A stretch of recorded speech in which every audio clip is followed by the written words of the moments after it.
people. All right, cool. Mike, Okay. you wanna? Yeah, go ahead. Yeah. And then you can just tell Nate when to. Hi, my name is Mike Murata, and I'm a communication designer based in Melbourne. I was born over here, but I've been living in Singapore and Melbourne for past 11 years. So I'm pretty. I came back here for 6 weeks to get in touch with my culture and see what's happening over here and how I can apply my design skill over here. So the topic I want to talk about is design thinking for change. How better communication can tackle big problem for our community in Myanmar. I've been working with local entrepreneurs with their brandings and packaging project for past few weeks. I also talk with a lot of local business owner. The main struggle they are having right now is training of employees. Because our society is based on hierarchies and our education system doesn't teach creative thinking. They teach us how to memorize. So the problem is we don't have much practice of creative thinking as we grow up. So the problem is the education system is broken and it was very out of date for the modern world. To have a better society, like more middle class, we need better education system. And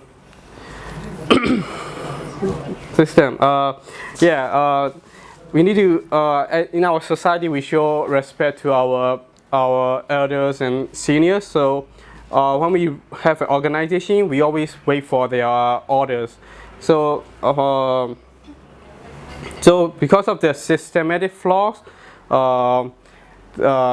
when you do business over here, you also need to be assertive in the business, but you also have to show kindness and empathy to the people that you employ.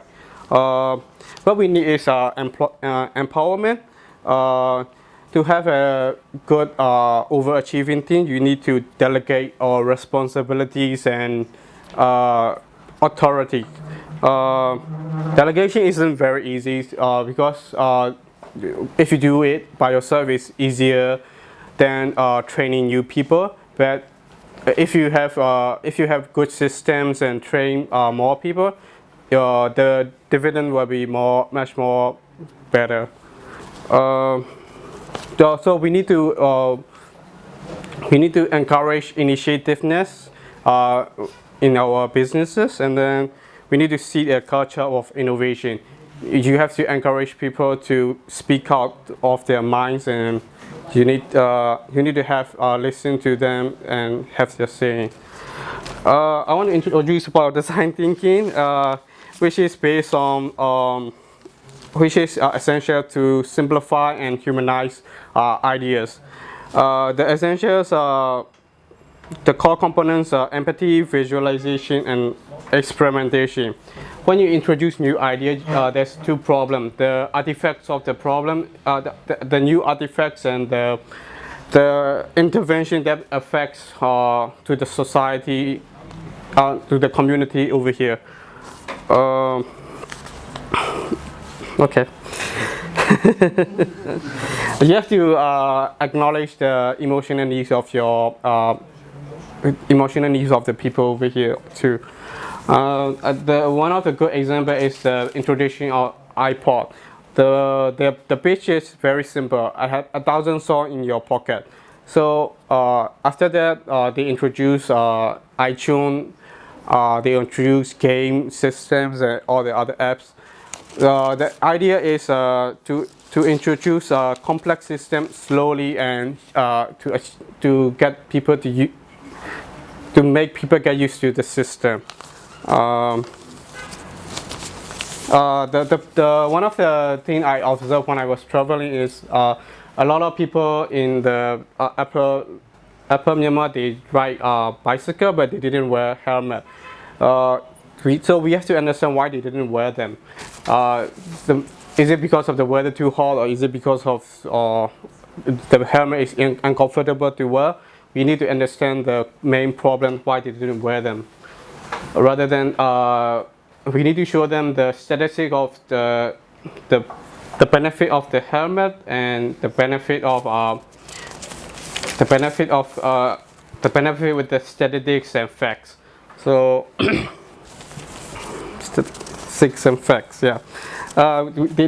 They don't see the cost of their lives, like how much they walk to themselves and to their families. We cannot only enforce them with laws and regulation. We also need to help them realize the values of the life to their community, how they can contribute to the communities.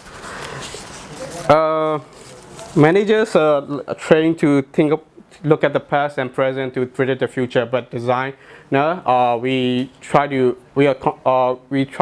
walk away from the past. So what I suggesting is like when you bring new ideas over here, they may not work here. So you need to have flexibility and open-mindedness to understand the people over here and like adapt according to their needs, especially the emotional needs of the people. This is mostly what I have, and then this is where you can follow me, and this you can see my stuff.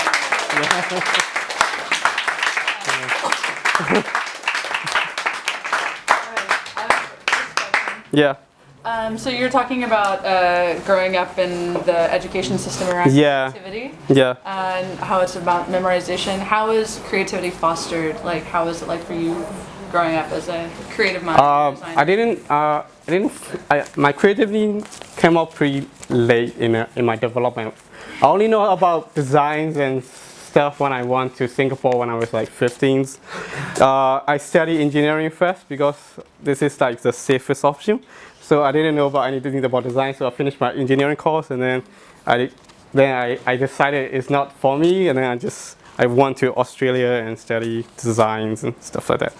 So when I was growing up, there's not much access to internet too, so it's pretty hard to understand what's happening around the world.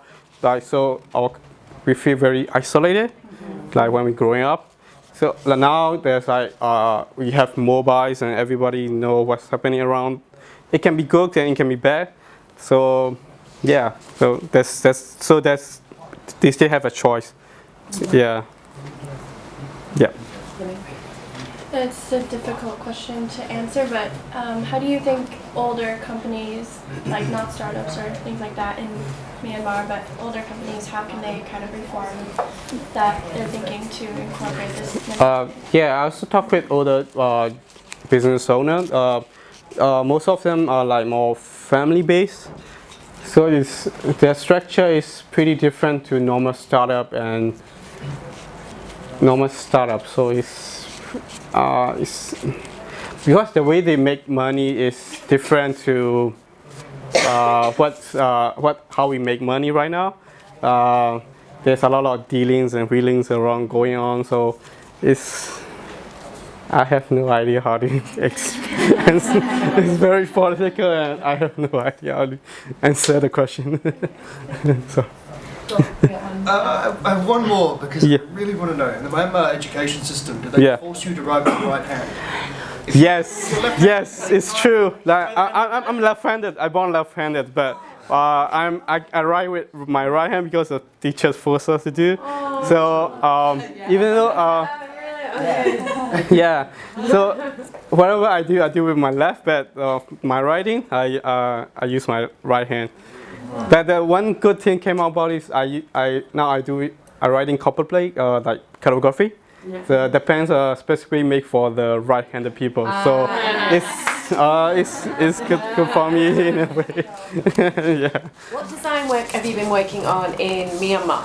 I work with a few of the local entrepreneurs about branding and packaging. Like one of them, they're starting a charitable foundation, so I work with them for a branding of their organization. Another thing is like one of the ladies, she want to get her own brand of facial cleansing, all the stuff. So I work with them on that. Yeah, right now. Yeah. Yeah. Hi, I'm an English teacher, so my Yeah. question is, if you could go back in time, what would you want from your English teachers? Like, should I just forget about the grammar and just be like critical thinking, creativity the whole time? How? Because it's pretty different. Because it's you're a teacher from the private school, so their curriculums are more open. For the state school, we only have one system. There's no only when you reach like 8th grade, there's like economy and science. So there's only if I have a choice to go back, I will attend the private school. I think you'd be surprised. There's still a lot of like copying off slides and writing. Yeah, because I back in Melbourne, I work in Macmillan, the publishing school for secondary and primary. So there's a lot of choices of textbook for them to choose. Every school have different set of textbook. Over here, we only have one set of textbook that was made. I have no idea how long it was set up before. So yeah, so we need a lot of critical thinking for the students, and yeah, we need to encourage younger students to be more bringing critical thinking. Yeah. And let's not bother.